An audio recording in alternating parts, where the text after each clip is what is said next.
Oman for the Oman Competitiveness Forum, which will officially begin today, but it's open for public tomorrow. Richard Turoczy, General Manager, Portland Incubator Experiment, and he's with us now. And hello and welcome. Thank you. Thank you very much. What would you like to say, first of all, is your message that is going to be delivered tomorrow? There are a number of us here from Portland, Oregon, in the United States who have traveled to this conference, really as much to learn from the Omanians as to share what we've been doing in Portland. So we're very excited to be here. Okay. From the Portland's experience of Incubator Experiment, what would you say was the number one surprise element for you? I think how much large corporations and startups can work together effectively. We really focus on dealing with often multinational corporations and how they can work with smaller startup companies, specifically in tech. And so I've been really surprised and pleased how much both parties tend to learn from one another when they engage in a collaborative experience. Now, you have been working in high-tech marketing communications to Portland and understand.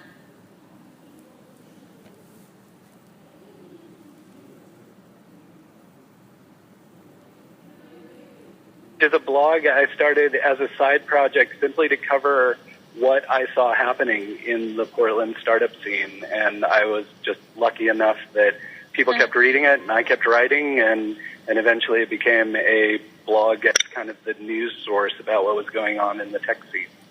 So why is that so important for people? Because in a way it's showing their keenness to participate, isn't it? When someone does a blog and you get so many people following it, even though it's so technically specialized.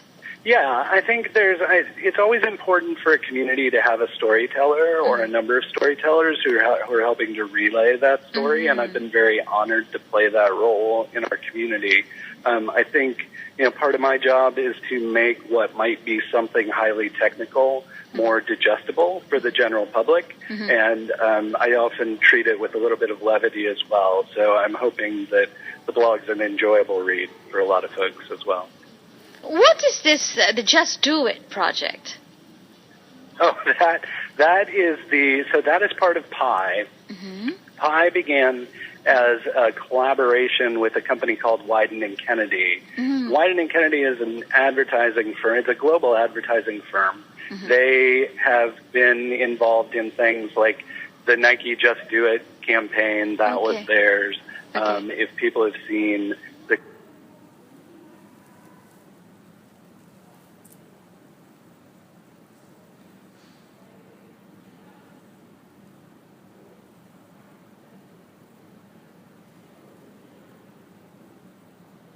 could collaborate with us because they saw people in technology startups as very much like the creatives who are creating television advertisements, that they were using technology as a different way to express themselves. Which shows me that actually people who are established were sort of looking forward to collaborating with fresh minds. Yes, there was a very acute desire for innovation, or to at least be exposed to what was going on in the world that was innovative. And startups hold a lot of that, a lot of that intellectual property and intellectual capital. So using startups as a means of collaborating with larger corporations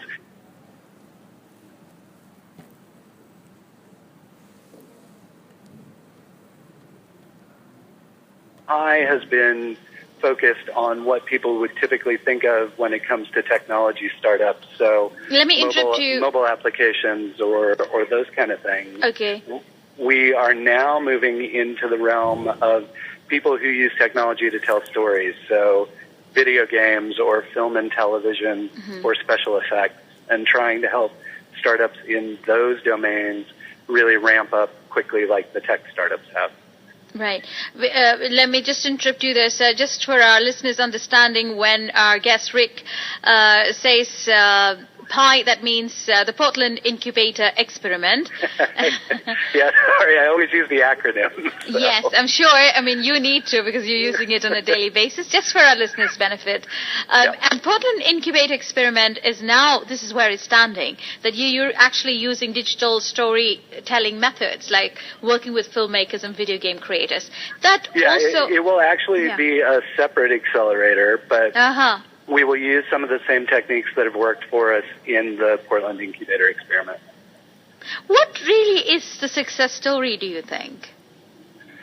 So I think our biggest success has been the fact that we've helped establish a foundation for startups in Portland. I would say the Portland, Oregon startup scene is still nascent. It's not...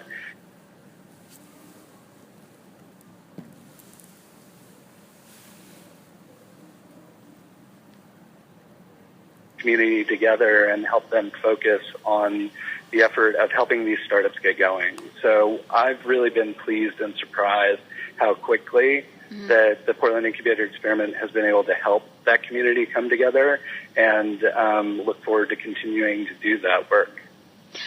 What would you say to the startups, wherever they are in the world, and now especially in Oman because you're here, what would you say? What is your advice to a startup? I think just if you have a desire to pursue something, you really have to do it. I know in a lot of cultures, the U.S. is similar, that there's this concern of taking too big of a risk or risking failure. And in all honesty, with all the startups I've seen, it's those folks that take the greatest risks that often find the greatest success. Can you give us an example, please? There was one of the companies we've worked with really took a risk where they had 4 people who no one had jobs. They'd all been laid off from a previous company, and they decided that instead of just going to find another job, they were going to start this startup. And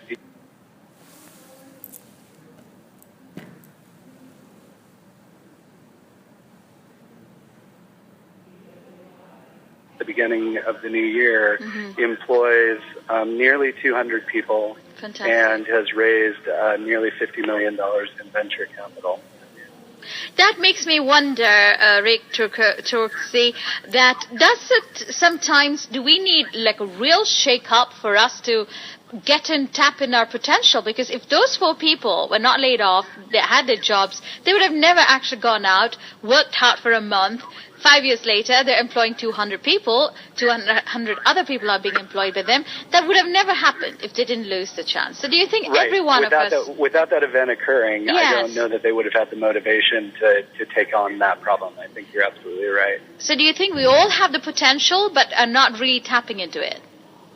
I think everybody in the world, with the growing accessibility of technology, the growing ease of use of that technology, and ability to build interesting things rather rapidly with very little capital, I think anywhere in the world has the potential to be a hub.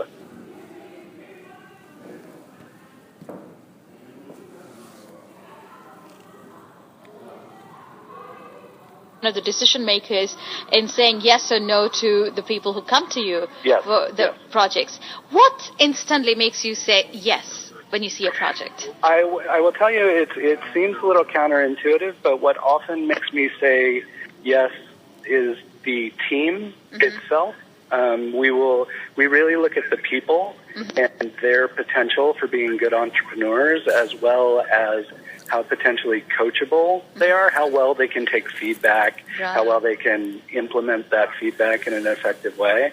And it's often the makeup of that team or that individual founder that helps us choose them, even more so than perhaps their product idea or what they're trying to solve. Fantastic. But you're also giving us a tip that team always works better than an individual.